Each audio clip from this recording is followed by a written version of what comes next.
Welcome to Know the Word Ministry at GIS TV. Matthew chapter 6 verse 21, Jesus said, where your treasure is, there your heart will be also. Where is your treasure? You will not be going to eternity with your treasure if it's not in the right location.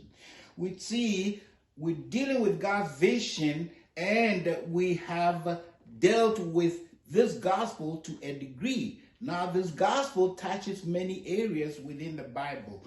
And we see in Romans chapter 10, verse 10, there it says, for with the heart we believe unto righteousness, and with the mouth confession is made to salvation. How do I believe with the heart when I don't know what the heart is? When I don't know how to get to the heart? So we started dealing with the heart. With Hebrews chapter 4, verse 16, there it says, come boldly to the throne of grace. Boldly is that which we have been given by God because of what Jesus has done for us, his blood, and all the sacrifices he made for us. Apart from being bold, we also have regulations to obey. These regulations were carried from the old covenant into the new covenant, as Hebrews chapter 9, verse 1. And we have to obey those regulations. In our case, we start with a proclamation of Psalm 119, verse 105. Your word is a lamp unto my feet and a light unto my path.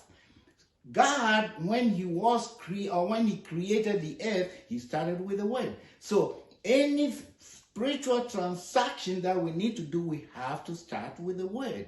And then we continue that with Psalm 24, verse 7, which says, lift up your heads, O ye gates, and be lifted up, ye everlasting doors, and the King of glory shall come in. We see gates and we see doors. What are the gates? Where can we find the gates? The gates are our mouth.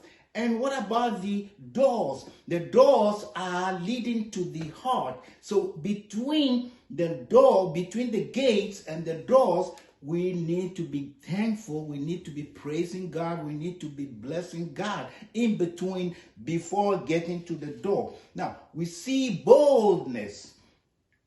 And boldness is not anything that we can boast of, that this is what we have in him because of Jesus. You see, in James chapter 2, verse 19, there it says, the demons believe and tremble, but we believe and become bold because of our position in him. If we take our position in him, which is Jesus, we have the boldness. Not only that, in John chapter 14, verse 6, there it says, Jesus says, I am the way, the truth, and the life. No one comes to the Father except through me. Where is the Father? The Father is sitting on the throne of grace. So we have to go through Jesus. Not only do we have to abide in him, that is John chapter 15, verse 7, we also have to go through the veil, which is his flesh.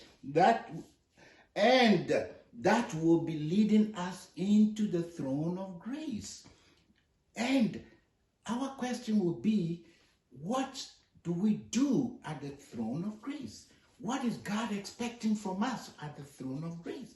So we will be looking at these two questions. What is God expecting from us at the throne of grace? And what do we do at the throne of grace? Until then, stay blessed. And if this message is a blessing to you, please share it. And give us some liking at both YouTube and Facebook.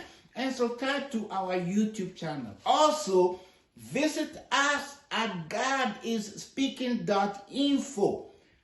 And remember, get wisdom, get understanding. Stay blessed.